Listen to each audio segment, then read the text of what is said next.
কোনো কোনো মুভি শেষ হয়ে যাওয়ার পরেও তার রেশ থেকে যায় মনে। আমাদের দেশে এমন মুভি খুব কমই হয়। দেয়ালের দেশ তেমনই একটা মুভি। এই মুভি জোরে কিছু বলে না, বরং হালকা করে এসে মনের ভেতর বসে পড়ে। দেয়ালের দেশ এমন এক গল্প যেখানে শব্দ কম, অনুভব বেশি। একটা সম্পর্ক, কিছু দূরত্ব আর নীরব মুহূর্ত, এই নিয়েই এগিয়ে চলে গল্পটা। যদি আপনি সবসময় দ্রুতগতির, চমকপ্রদ বা অ্যাকশনধর্মী সিনেমা পছন্দ করেন, তাহলে এই মুভির ধীর ছন্দটা আপনার ধৈর্য পরীক্ষা নিতে পারে। তবে ধৈর্য ধরে দেখলে আপনি এক ধরনের শান্তি খুঁজে পাবেন। তো আর কথা না বাড়িয়ে চলুন শুরু করা যাক মুভির গল্প। গল্পের শুরুতে আমরা দেখতে পাই শরীফুল রাজকে। সিনেমায় তার নাম থাকে বৈশাখ। বৈশাখ একটু চুপচাপ স্বভাবের। দুনিয়াতে তার আপন বলতে কেউ নাই। একটা হাসপাতালের মর্গে সে চাকরি করে। দেখা যায় আজ একজন পুলিশ অফিসার একটা মেয়ের লাশ নিয়ে মর্গে এসেছে। মেয়েটা একটা বাসায় কাজ করত। সেই বাসার সামনেই সে মৃত অবস্থায় পড়েছিল। মর্গের ম্যানেজার জানায় যে আজকে আর লাশ পোস্টমর্টেম করা সম্ভব না, কাল করতে হবে। তাই বৈশাখ লাশের পায়ে টোকেন লাগিয়ে দেয়। এরপর পুলিশ অফিসার ডাক্তারের সাথে গিয়ে লাশটা হিমাগারে রাখে। আর এই হিমাগারেই লাশ পাহারা দেওয়ার দায়িত্ব বৈশাখের। লাশটা রেখে সবাই চলে যায়। বৈশাখ নিরিবিলি বসে মনের সুখে একটা বিড়ি ধরায়। কিন্তু হঠাৎই সে থমকে যায়। তার চোখ পড়ে ৮ নম্বর বাক্সের দিকে। মনে পড়ে যায় একটু আগে রেখে যাওয়া লাশের আঙুলে সে একটা রিং দেখেছিল। বৈশাখ এবার ধীরে ধীরে ওই বাক্সের কাছে যায়। টেনশন বাড়তে থাকে। হাতের উপর থেকে কাপড়টা সরায় সে। সাথে সাথে অদৃশ্য এক শক্তি যেন বৈশাখকে ধাক্কা দেয়। নীরব নিস্তব্ধ পরিবেশ। বৈশাখ কেঁপে ওঠে। ধীরে ধীরে মুখের উপর থেকে কাপড় সরালে একদম স্তব্ধ হয়ে যায় সে। কফিনে শুয়ে আছে বৈশাখের একমাত্র ভালোবাসার মানুষ, নহর। একটা সময় যাকে সে কথা দিয়েছিল সারা জীবন তাকে দেখে রাখবে। কিন্তু এভাবে যে নহরকে পাহারা দিতে হবে তা কখনোই ভাবেনি। দৃশ্যপট ফ্ল্যাশব্যাকে যায়। সাধারণ এক গরিব ঘরের মেয়ে ছিল নহর। মা আর সৎ বাবার সাথে থাকতো সে। একটা বড়লোক বাড়িতে একজন মুরব্বীকে দেখাশোনার কাজ করত। পুরো সিনেমাতে আমাদের আরও একটা দম্পতিকে দেখানো হয়, রাশেদ ও তানিয়া দম্পতি। এর একটা কারণও আছে, সেটা শেষ অবধি দেখলে বুঝতে পারবেন। রাশেদ ফোনে কথা বলতে বলতে বের হচ্ছিল। তানিয়া তাকে বলে যে দুপুরে ডাক্তারের কাছে সিরিয়াল দেয়া হয়েছে, রাশেদ যেন সময় মতো চলে আসে। দৃশ্যপট বর্তমানে আসে। বৈশাখ চুপচাপ বসে আছে। তার ভেতর যেন কি এক ঝড় বয়ে যাচ্ছে। এই তো সেদিনও শহরের অলিগলি ঘুরে কত স্বপ্ন দেখেছিল তারা। বৈশাখ উঠে দাঁড়ায়। নহরকে এমন বন্ধ চোখে একদম ভালো লাগছিল না তার। বৈশাখ কাঁপা কাঁপা হাতে নহরের চোখ খুলে দেয়। নহর যে বাসায় কাজ করত, বৈশাখ ওই বাসার সামনে দাঁড়িয়ে অপেক্ষা করত। নহর বৈশাখের চোখ দেখেই বুঝতে পারে সারা রাত সে ঘুমায় নাই, রাত জেগে গেম খেলছে। যে কারণে নহর তাকে রাগ করে। একটু পরই আবার বলে যে ৩-৪ দিনের মধ্যে বেতন পাবো, তখন তোমারে কিছু টাকা দেব নে। দুজন একটা দোতলা বাসে ওঠে। সামনে বসে শহরটাকে দেখে। বৈশাখ নহরের হাতটা নিয়ে একটা রিং পরিয়ে দেয়। যে রিংটা দেখে বৈশাখ নহরকে চিনতে পেরেছিল। নহর খুশি হয়ে বৈশাখের কাঁধে মাথা রাখে। বৈশাখ তখন একটা ফুলের দোকানে কাজ করত। সে নহরকে বলে যে তোর চুলের ঘ্রাণ আর আমাদের ফুলের দোকানের ঘ্রাণ একই রকম, যে ঘ্রাণে নেশা ধরে যায়। দৃশ্যপট বর্তমানে। নহর হাসপাতালের নিচতলায় নেমে আসে। কিছু একটা খুঁজছিল সে। একটা হুইল চেয়ার নিয়ে আবার উপরে যায়। সেদিন বাস থেকে নামার পর নহর চলে যাচ্ছিল। বৈশাখ তার দিকে ফ্যাল করে তাকিয়েছিল। নহর পিছন ফিরে বলে, কিছু কইবা না? বৈশাখ বলে যে খুব ঠান্ডা লাগতেছে, চা খাবি? চল সদরঘাটের লঞ্চের ছাদে বৈশা চা খাই। নহর হেসে ফেলে। বৈশাখ বলে, কিছু মানুষের হাসি একদম ভিতরেতে নাহে। তোর হাসিটা আমার তেমন লাগে, যেমনটা তোর এই বিলাই চোখ আমার ভাল লাগে। এই বলে বৈশাখ নহরের হাত ধরে চলে যায় সদরঘাটে। নহর প্লেটে চা ঢেলে খাচ্ছিল আর বৈশাখ আগুন ধরানোর চেষ্টা করছিল। তখন নহর চা রেখে বৈশাখকে আগুন ধরাতে সাহায্য করে আর বলে যে এইসব ছাইপাশ না খেলে হয় না। বৈশাখ বলে, হয়, তবে নেশা হয়ে গেছে। নহর তার কাঁধে মাথা রেখে বলে, এইসবে বুধ হইতে হবে কেন? আমার নেশায় বুধ হইতে পারো না? বৈশাখ বলে, তোর নেশা তো মদ গাঁজা ছাড়াই আমারে মাতাল করে। নহর বিরক্ত হয়ে বলে, এইসবের গন্ধ আমার একদম সহ্য হয় না।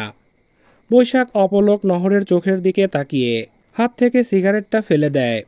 এবার বৈশাখ নহরকে কফিন থেকে নামায় আর হুইল চেয়ারটায় বসায়। বৈশাখ তার হাতটা ছুঁয়ে দেখছিল। ঠিক এমন সময় দরজায় কেউ কড়া নাড়ে। বৈশাখ ভয় পেয়ে যায়। কেউ একজন দরজায় ঠকঠক করেই যাচ্ছে। বৈশাখ দরজা খোলে। তার একজন কলিগ বৈশাখের কাছে ম্যাচটা চায়। বৈশাখ তাকে ম্যাচটা দেয় আর ফেরতের জন্য অপেক্ষা না করেই দরজাটা লাগিয়ে দেয়। তারপর নহরের কাছে এসে বলে, অনেক বেশি ভয় পেয়ে গেছিলাম, বুকের ভেতর ধুকপুক করতেছে, চল তাড়াতাড়ি বাইর হইতে হইব। এবার বৈশাখ চুপি চুপি নহরকে নিয়ে বেরিয়ে পড়ে। কিন্তু হঠাৎই দেখা যায় দুজন ডাক্তার তার দিকেই এগিয়ে আসতেছে। বৈশাখের বুকের কাঁপন বাড়তে থাকে। তখন ওই ডাক্তার দুজন কি মনে করে আবার ফিরে যায়। নহর যে বাসায় কাজ করত, তার মালিক তানিয়া তাকে ফোন করে বলে আজ তার ফিরতে একটু দেরি হবে, তারা দুজন ডাক্তারের কাছে যাবে।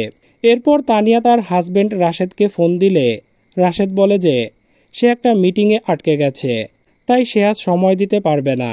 এদিকে বৈশাখ হাসপাতালের পিছন দরজা দিয়ে নহরকে নিয়ে যাচ্ছিল। তখন তার সামনে একজন পুলিশকে দেখা যায়।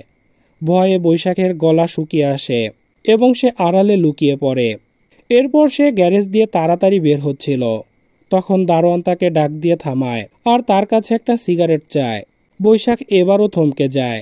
তখন অন্য একজন গার্ড এসে ওই গার্ডকে সিগারেট দেয় আর নহর তাড়াতাড়ি হাসপাতাল থেকে বেরিয়ে আসে। সেদিন নহর কাজ শেষ করে বের হচ্ছিল। তখন রাশেদ আর তানিয়ার মধ্যে কথা কাটাকাটি হচ্ছিল। তানিয়াকে সে কখনোই কথা দিয়ে কথা রাখে না। বৈশাখ অপেক্ষা করছিল। নহর এসে রাগ করে। তাকে এত মানা করার পরও কেন সে এই বাসার সামনে এসে দাঁড়িয়ে থাকে। বৈশাখ বলে যে নহর ফোন ধরে না জন্যেই তো সে এসে দাঁড়ায় আছে।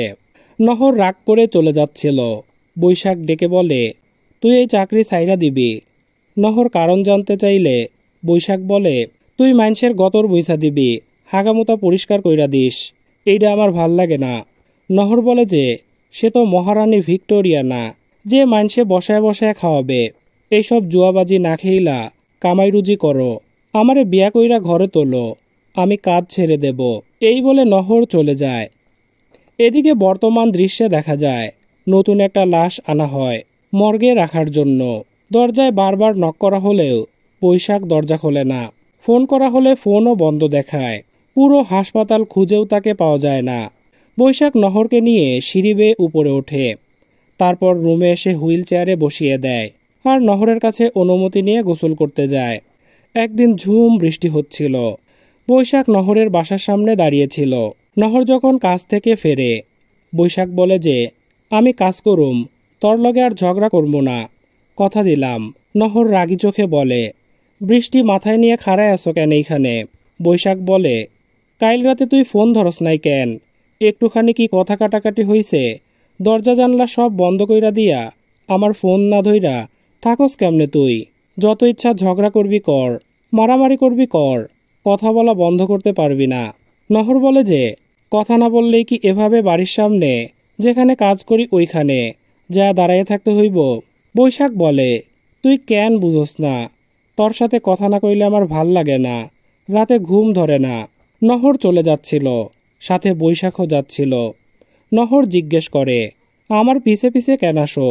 বৈশাখ বলে, তয় আমি কার পিছে পিছে যামু? এদিকে পুলিশ হাসপাতাল ম্যানেজমেন্টের সাথে কথা বলে আর জানায় যে 6 বছর যাবৎ বৈশাখ এখানে চাকরি করে। এমন ঘটনা এটাই প্রথম। সেখানে থাকা একজন কর্মচারী বলে সে বৈশাখের বাসার ঠিকানা জানে। পুলিশ তাকে নিয়ে নহরের বাড়ির উদ্দেশ্যে রওনা দেয়। বৈশাখ গোসল থেকে বেরিয়ে দেখে নহর তার আগোছালো ঘরটা গুছিয়ে দিচ্ছে। নহর বলে, ঘরটা কি বানায় রাখছো? আমারে আর কয়টা দিন আগে নিয়ে আইতা, সুন্দর কইরা গুছাইয়া দিতাম। বুঝতেই পারছেন এটা ছিল বৈশাখের কল্পনা। বৈশাখ বলে যে তোর পাশে আমারে সুন্দর দেখাইতে হইব না, এই জন্য জঙ্গলি থেইকা মানুষ হয়ে আইলাম। অর্থাৎ দাড়ি শেভ করে গোসল করে এসেছে সে। ওদিকে পুলিশ বৈশাখের বাসায় আসতেছিল। বৈশাখ একটা বেনারসি শাড়ি বের করে বলে, এটা তোর জন্য কিনছিলাম, কিন্তু পরাতে পারিনি।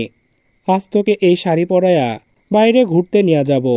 বৈশাখ তার সবচেয়ে সুন্দর শার্ট প্যান্টটা পরে নেয় আর নহরকেও বেনারসিতে সাজিয়ে, শরীরে আতর, চোখে চশমা দিয়ে হুইল চেয়ার নিয়ে বেরিয়ে পড়ে। বৈশাখ নহরকে নিয়ে একদিন বুড়িগঙ্গা নদীতে বেড়াতে যায়। বৈশাখ জানায় সে একটা চাকরি পাইছে, ডেলিভারির কাজ। নহর খুশি হয়ে বলে, এবার চাকরিটা মন দিয়া করো আর এই শীতে আমারে ঘরে তোলো। এইখানে দুজনের কথাগুলো বেশ ইন্টারেস্টিং। আপনারও ইচ্ছা করবে প্রিয় মানুষকে এমন প্রশ্ন করতে। বৈশাখ জিজ্ঞেস করে, আচ্ছা তুই আমার কাছে কি চাস? নহর বলে, ডকমতো একটা চাকরি করো, একখানা ঘর আর সাজানো সংসার। বৈশাখ জিজ্ঞেস করে, আর? নহর বলে, আর 2 বেলা খায়া পইরা একটা সচ্ছল জীবন। বৈশাখ মন খারাপ করে বলে, এত কিছু চাইলি, কই আমারে তো একবারও চাইলি না। নহর মুচকি হেসে বলে, তোমারে ছাড়া আমার কোনো কিছুই হইব না, তাই তোমারে আলাদা কইরা চাউন লাগবো কেন? দৃশ্যপট বর্তমানে আসে। পুলিশ বৈশাখের বাসায় আসে। তখন বৈশাখের প্রতিবেশী জানায়, আপনারা আসার আগে বৈশাখ একটা মেয়েকে হুইল চেয়ারে বসিয়ে মেইন রাস্তার দিকে গেছে। ওইদিকে বৈশাখ নহরকে নিয়ে ততক্ষণে একটা ভাড়া করা ট্যাক্সিতে উঠে পড়ে। পুলিশ মেইন রোডে এসে তাদেরকে আর খুঁজে পায় না। তখন পুলিশ একটা সিসিটিভি ক্যামেরা লক্ষ্য করে এবং অফিসার তার ফোর্সকে নির্দেশ দেয় সিসিটিভি ফুটেজ চেক করতে। ওদিকে বৈশাখ গাড়িতে করে ঘুরতে ঘুরতে মৃত নহরের সাথে কথা বলছিল। ঢাকা শহর কত বদলে গেছে দেখছিস? আমি এত বছর ধরে তোর থেকে দূরে আছি, কিন্তু তোকে ঠিকই আগের মতো ভালোবাসি। এর মধ্যে তারা জ্যামে আটকে যায়। তখন একটা বাচ্চা ফুল নিয়ে আসে। তখন আবার ফ্ল্যাশব্যাকে দেখা যায় বৈশাখ একদিন একটা বেলি ফুলের মালা নিয়ে নহরদের বাসার ছাদে উঠে যায়। নহর তো চমকে ওঠে। বৈশাখ বলে, আমি বাজিতে জিতছি, তাই তোর লাইগা একটা মালা নিয়ে আইলাম। এই মালার সাথে যদি একটা লাল বেনারসি থাকতো তাইলে তোকে দেখতে আরও সুন্দর লাগতো। লাল হচ্ছে ভালোবাসার রং। একদিন তোকে আমি একটা লাল বেনারসি শাড়ি কিনে দেব। আজও নহর একটা লাল বেনারসি শাড়ি পরে আছে, কিন্তু ভেতরের আত্মাটা সাথে নেই। বৈশাখ সেসব স্মৃতি মনে করে, অবাক নয়নে নহরকে দেখতেছিল।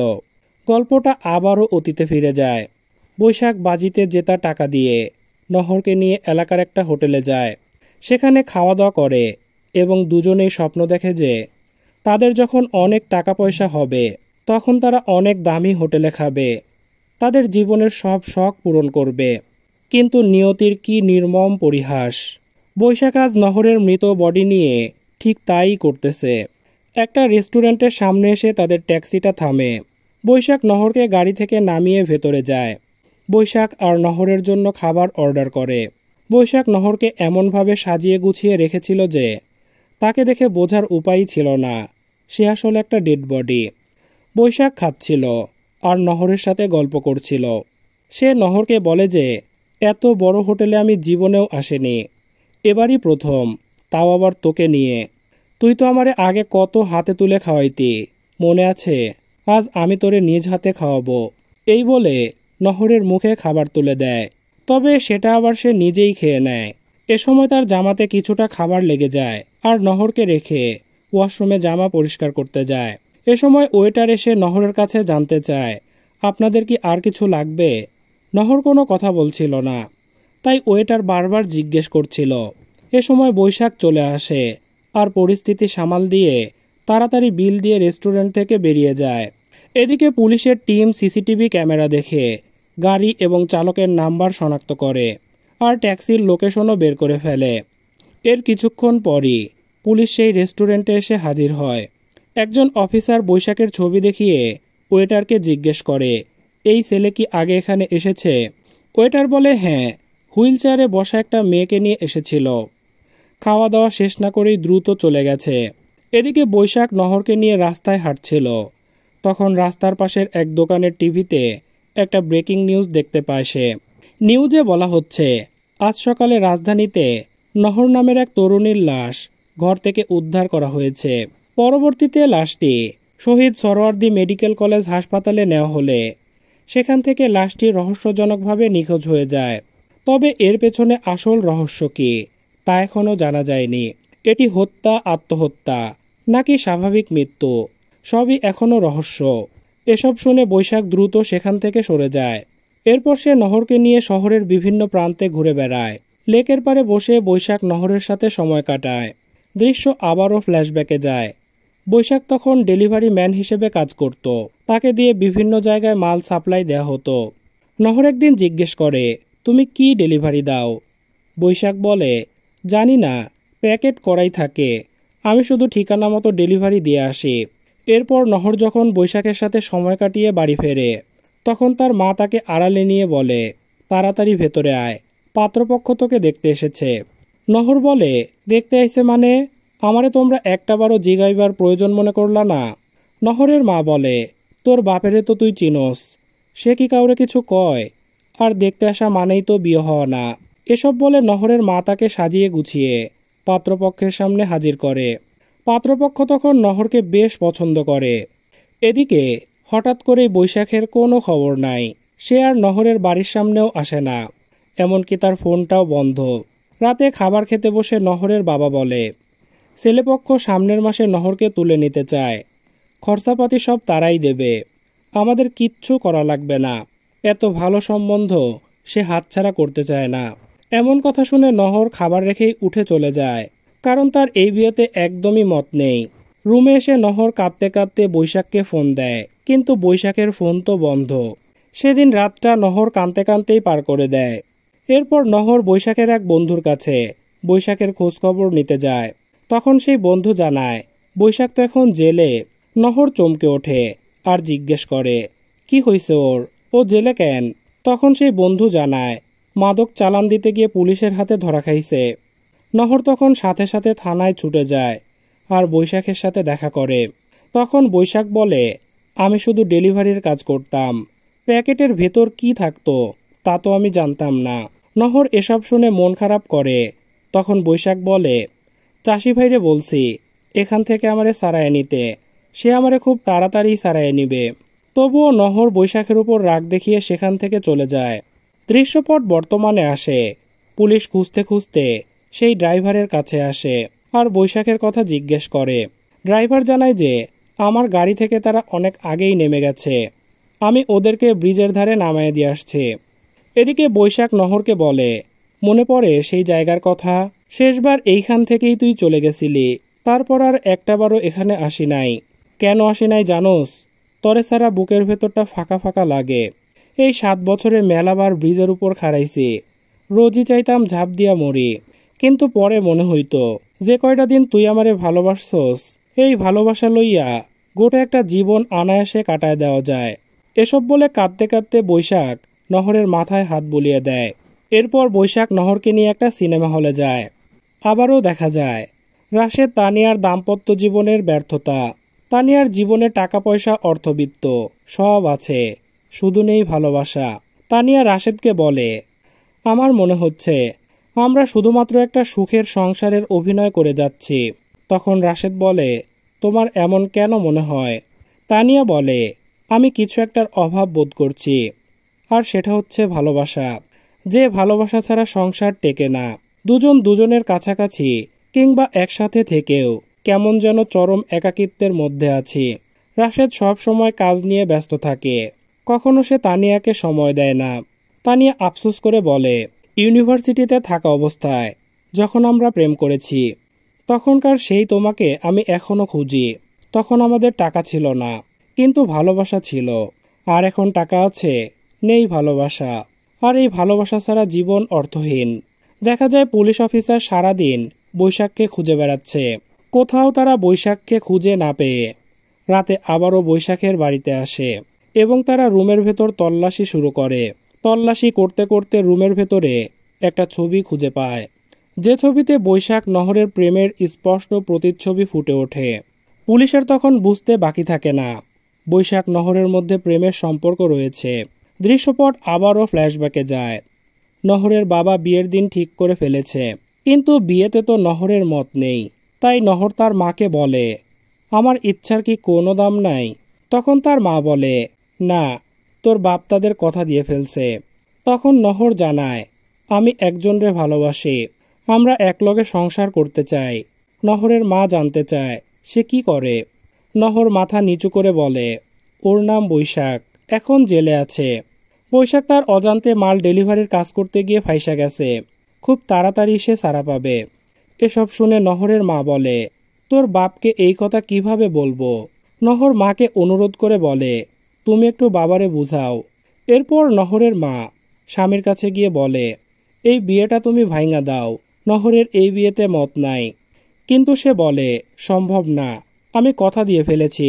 নহরের মা বলে, নহর আমার মাইয়া, ওর বিয়ের সিদ্ধান্ত আমি নিমু।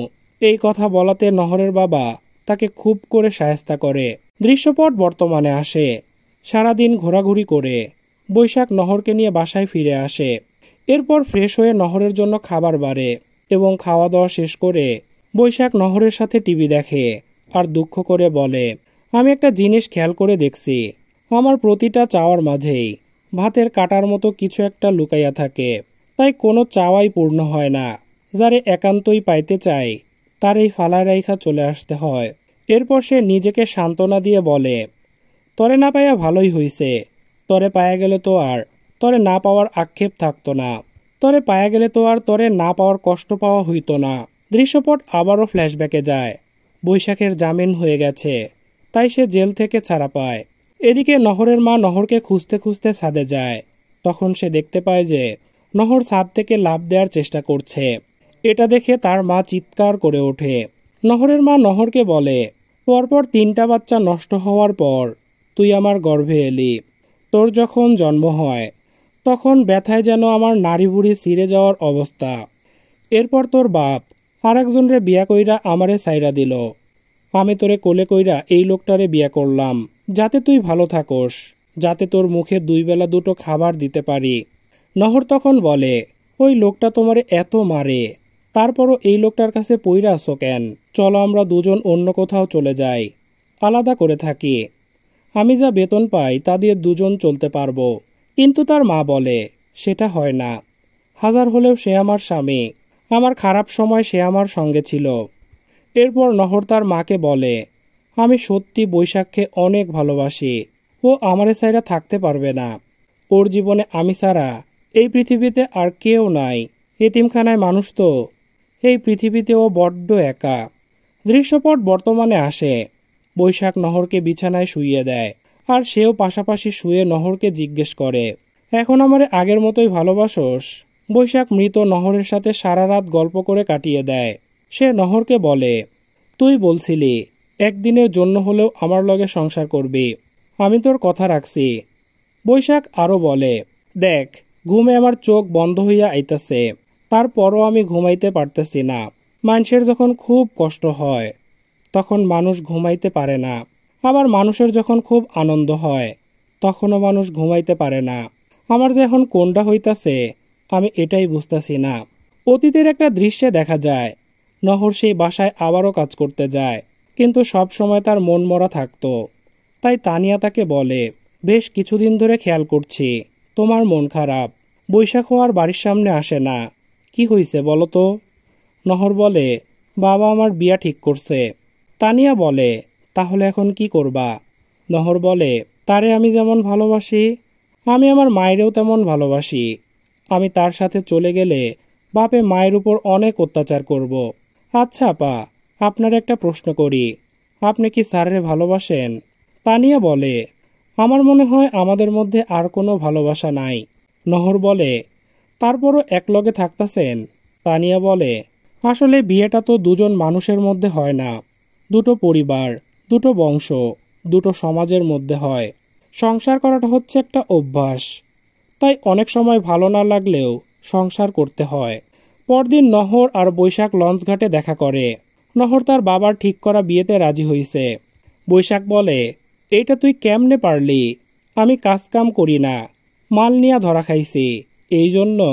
নহর বলে, এতদিনও তো তুমি কিছু করো নাই, আমি কি তোমারে সাইরা গেছি? আমি যা কামাই করি তা দিয়া দুজনে চলতে পারতাম।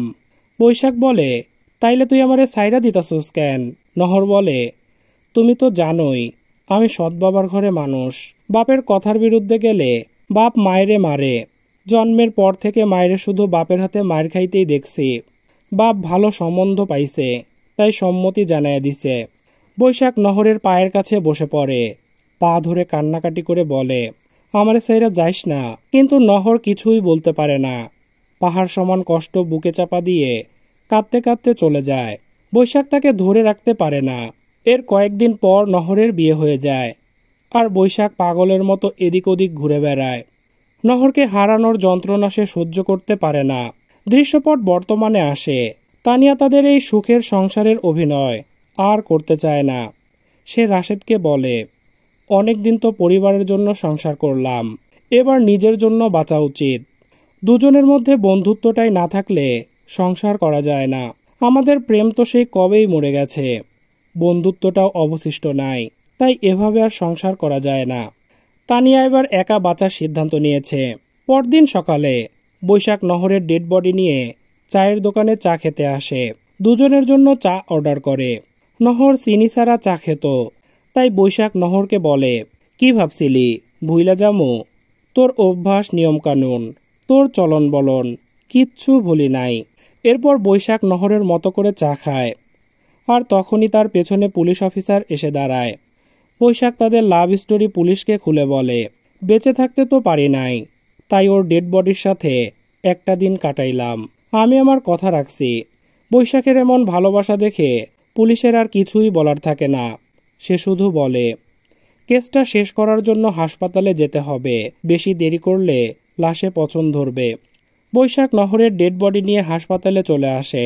নহরের ডেড বডি পোস্টমর্টেম করা হয়। এর কিছুক্ষণ পর পুলিশ এসে বৈশাখকে জানায়। পোস্টমর্টেমের রিপোর্ট থেকে জানা যায়, নহর দীর্ঘদিন মানসিক চাপে থাকায় গতকাল হঠাৎ স্ট্রোক করে মারা গেছে। নহরের স্বামী এসেছে লাশটা নিয়ে যেতে। তাকে দাফন করতে হবে। নহরকে গরম পানি দিয়ে গোসল করিয়ে দাফন করা হয়।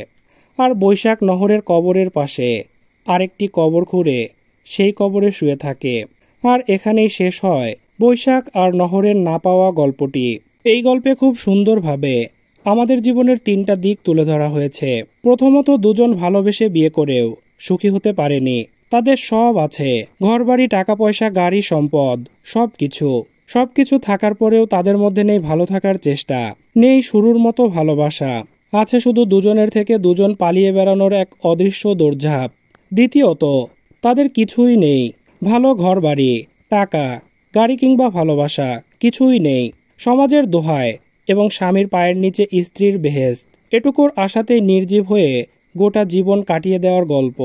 তবুও স্বামীর কাছ থেকে নির্যাতনের শিকার কম হয় না সে। তৃতীয়ত, নহর আর বৈশাখের কিছুই নেই, আছে শুধু ভালোবাসা। যেই ভালোবাসার শক্তিতে তারে না পেয়েও তারে তীব্রভাবে ভালোবাসা যায়।